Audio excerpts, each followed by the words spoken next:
Right, so hello and welcome back to Books and Things and welcome to another video, and today I wanted to talk about science fiction.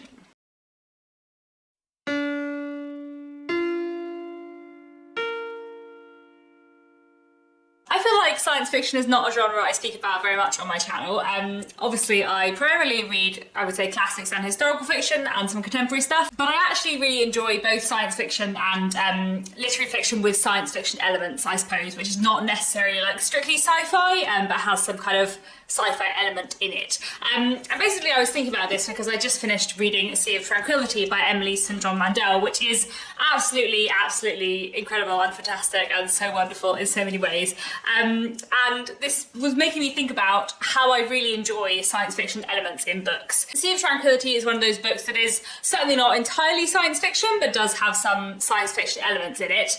So Sea of Tranquility is set over a long period of time, and we follow various different characters at various different moments in time. So we begin in 1912, then we move to 2020, then we move to 2203, then we move to 2401, then we go back to 2203, and then we go to various other years, and basically we move like from historical fiction to contemporary-ish to science fiction in the future, and I just really enjoyed that about Sea of Tranquility. There's also like another science fiction element in this which I thoroughly enjoyed, and I just love this book so much for lots of reasons. I'll talk about it more in my wrap-up at the end of the month, but I was thinking about why I love it so much, and one of the reasons is just because it's fantastically written and Emily St. John Mandel is a wonderful writer, but also I really enjoyed how this book looks at time and history and the future, and how it kind of looks at the possibilities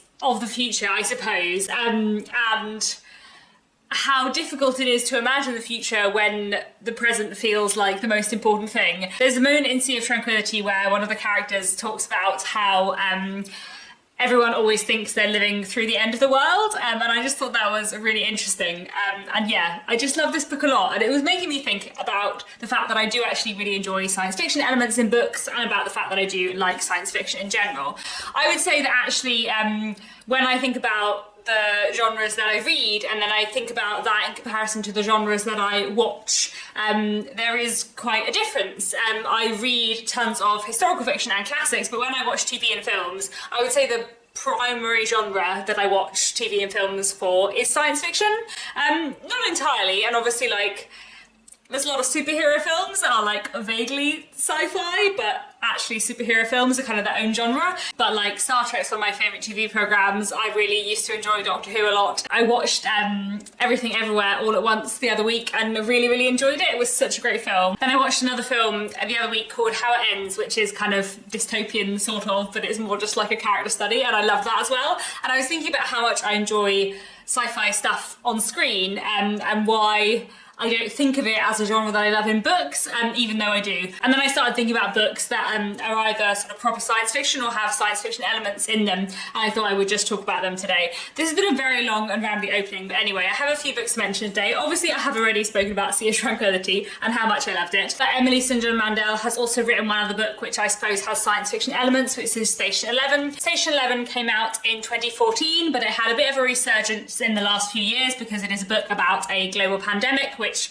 wipes out a lot of the population. And it's set before, during, and then 20 years after the pandemic, and is about how people live through this, how society changes, what it means for the people who are left behind. And it's just like moving and incredible and beautiful, and it's so very hopeful, which is one of the things I loved about it so much. Station 11 is really a book about people managing to find meaning after the world has sort of collapsed. There's this travelling group of theatre performers who go around the remaining communities who are there and perform Shakespeare, which is just awesome. Shakespeare in the face of the end of the world, excellent stuff. So yes, two very excellent books by one of my favourite authors, and they both have some kind of science fiction element. I would say that Station 11 is dystopian, which obviously is like an era of sci-fi, but Sea of Tranquility probably has more like other science fiction elements in it, I suppose.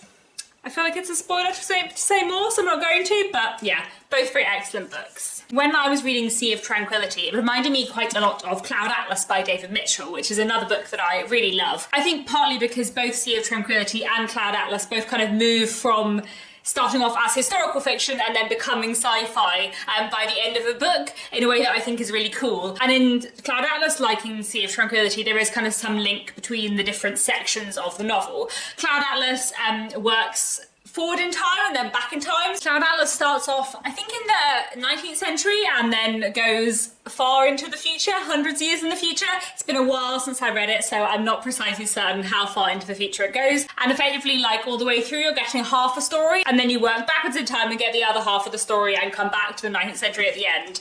And it's basically a series of interconnected novellas moving throughout time, but they all kind of like link up together. I love the historical bits, I love the futuristic science fiction bits, and Cloud Atlas is just a really wonderful, interesting, very different novel. I think I probably love Sea of Tranquility slightly more, but reading Sea of Tranquility reminded me that I love Cloud Atlas a lot as a book, and it's been a while since I've thought about it, so I enjoyed that too. And I also really love this edition and like having the different bits of it, which is like very symbolic of the book, and it's really cool. Anyway. Another literary author who often kind of uses science fiction elements in their works is Kazuo Ishiguro, who's one of my absolute favourite authors. And there are two of his books here that have science fiction elements, Never Let Me Go and Clara and the Sun.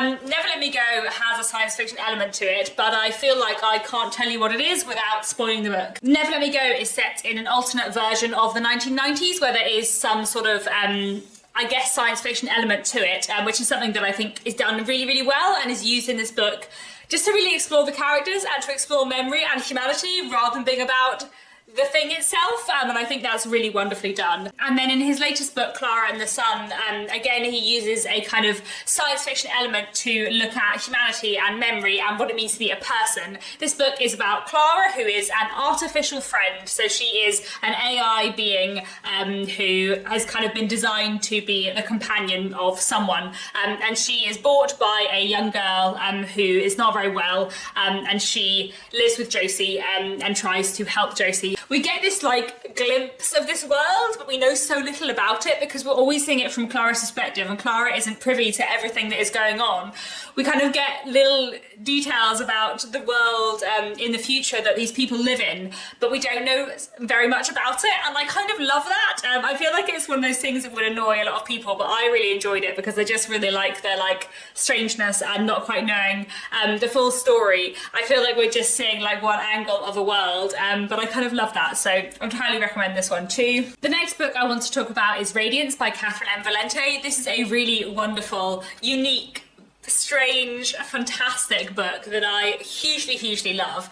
And this book is set in an alternative version of the 1960s where space travel was discovered a long time ago, and people live on the moon, people travel between planets, but it also has like a really mid-20th century aesthetic and is really like noir and weird in just the most wonderful, glorious way. It's such a joy to read. It's also told in a really unique way through transcripts and different perspectives, in a way that I just really love and just really brings this world to life. And it's also really concerned with cinema and filmmaking, and a lot of the drive of the novel revolves around the disappearance of a woman who was the daughter of a famous filmmaker and who was making a documentary of her own when she vanished. So it's this really wonderful, interesting story told in this fragmented fashion, set in this wonderful, glorious world, and it's just a really fantastic work of, I guess, literary science fiction. I love this so much. I think it's truly brilliant. The characterization is amazing and it's just so well done. So I'd highly recommend Radiance, and yeah, one of my favourite books about space, I suppose. It's just excellent. While we're talking about books about space, I also wanted to mention The Space Between the Stars by Anne Corlett. This is a really fantastic book which is about a interstellar pandemic, I guess that would be the right word. It's set in the future, in a world where there is a lot of space travel, and a pandemic strikes and wipes out an awful lot of people in the universe, I guess. And we're following a character who is left as a survivor and is trying to get back to Earth. It's just a really powerful, fascinating book and one I'd really recommend. I actually know Anne, we studied together on a creative writing course years ago, and she's a fantastic writer, so I'd highly recommend The Space Between the Stars. And while I'm talking about wonderful science fiction writers who I used to study with on my master's course, I also wanted to mention Ruin's Wake by Patrick Edwards. This author was also in my creative writing masters, and Ruin's Wake is another fantastic book. This book is set in a world that is ruled ruled by a very, very strict totalitarian regime, and it is about people within that society, 3 different people who are potentially going to come together to try and bring this regime down. It's really fantastically written, really engaging. I love the characterization, but it's also like really political and interesting in the best way. The themes are so fantastically explored in Ruin's Wake, and it's one I would absolutely recommend. And while I'm still on the subject of space, I also wanted to mention Ancillary Justice by Anne Leckie. It's been years and years since I read Ancillary Justice. I can't remember if I read it before I started this channel or in like the first few months of this channel, but it's been like 7 years, and I love this book so much, and I do not know why I haven't picked up the sequel. My husband Nick is actually reading the second book at the moment and has been telling me how great it is, so I feel like I need to reread Ancillary Justice,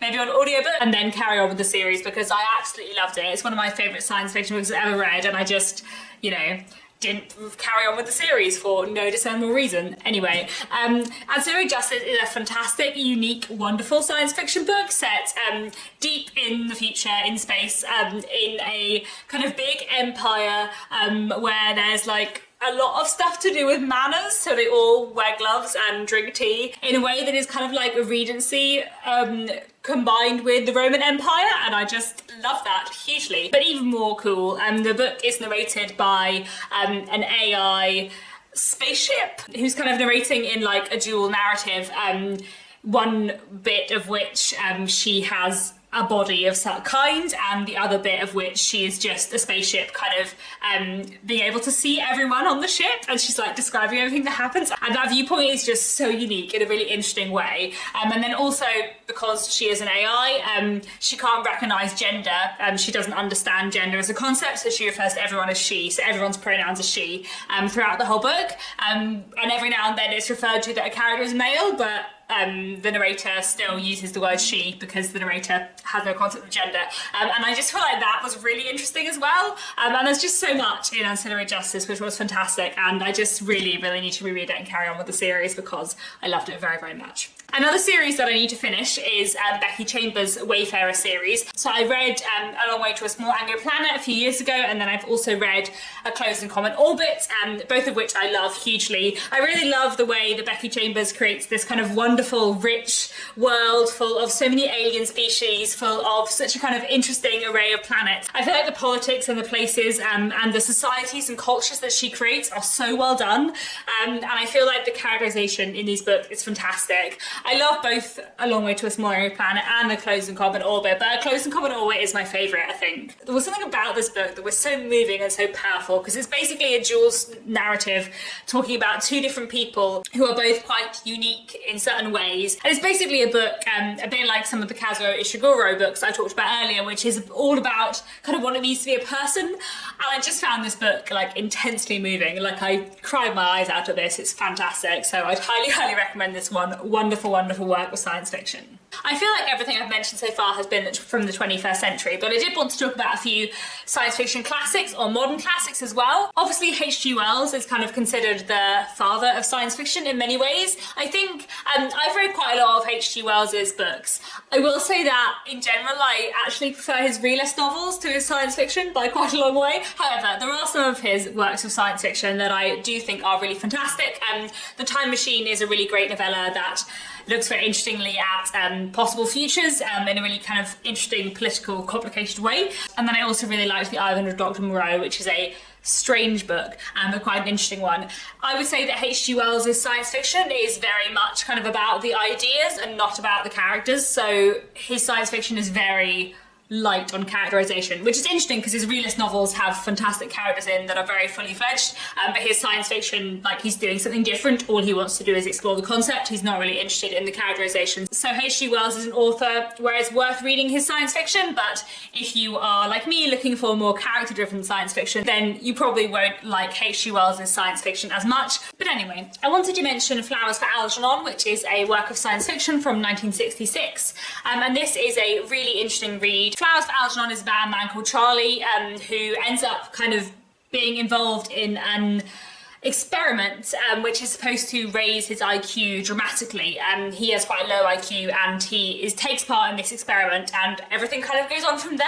This book is all told in Charlie's diaries and it is very, very interestingly done. I feel like it's a really interesting book looking at a really interesting concept and the characterization is very good. So I'd recommend Flowers for Algernon. I found it a really interesting and powerful read. Then I also wanted to mention The Left Hand of Darkness by Ursula K. Le Guin. This is a novel from 1969 and this is a really fantastic science fiction book that I loved. The Left Hand of Darkness is a wonderful work of science fiction and we're following a human person who has gone to an alien planet on a mission basically as an envoy and the aliens on this planet have no fixed biological sex. Their idea of gender is very, very different and it's partly about that and also about our protagonist kind of growing friendship and relationship with one of the people that he meets on this planet, and it's just fantastic in so many ways. It's another one actually where I feel like I really need to reread it because I loved it so much, but it's been so many years since I read it and my memory of it is like a little bit hazy in places, but I just remember thinking it was so powerful and so interesting.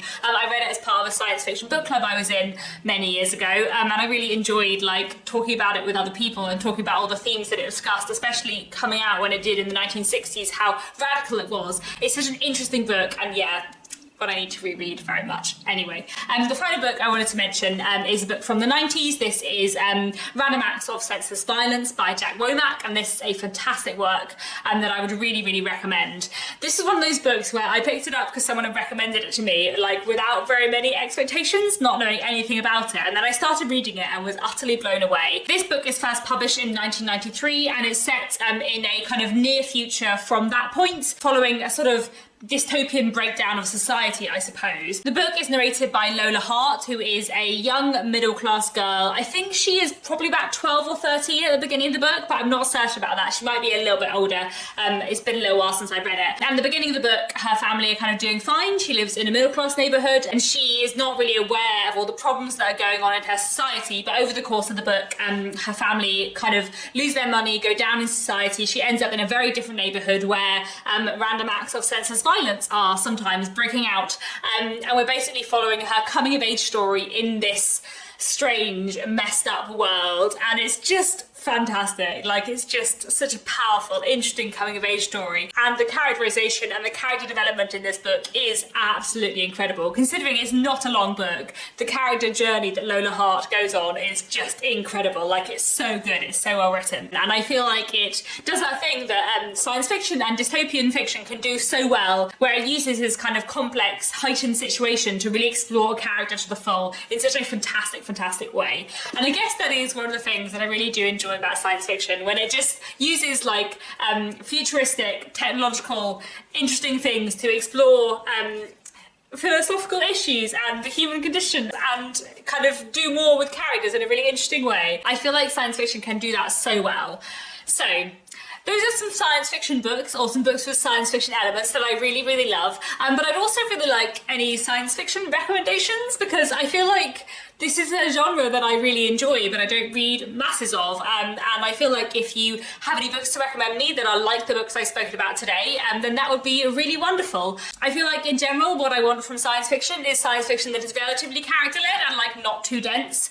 For example, I read Dune last year or 2 years ago, and I quite liked Dune, but I found it a little bit of a slog. By which I mean, I quite liked the book, but I loved the film. The film was incredible, but the book was slightly less good. I did like it, but I just didn't love it. I didn't find it as gripping as some of the other books I spoke about today. Certainly if I compare it to like The Left Hand of Darkness, because they're from a slightly more similar time in the 20th century, I suppose. The Left Hand of Darkness was so much better for me, though I do love the film of Dune hugely. But anyway, I feel like the kind of like character-led, issue-led, theme-led science fiction is probably my favourite area.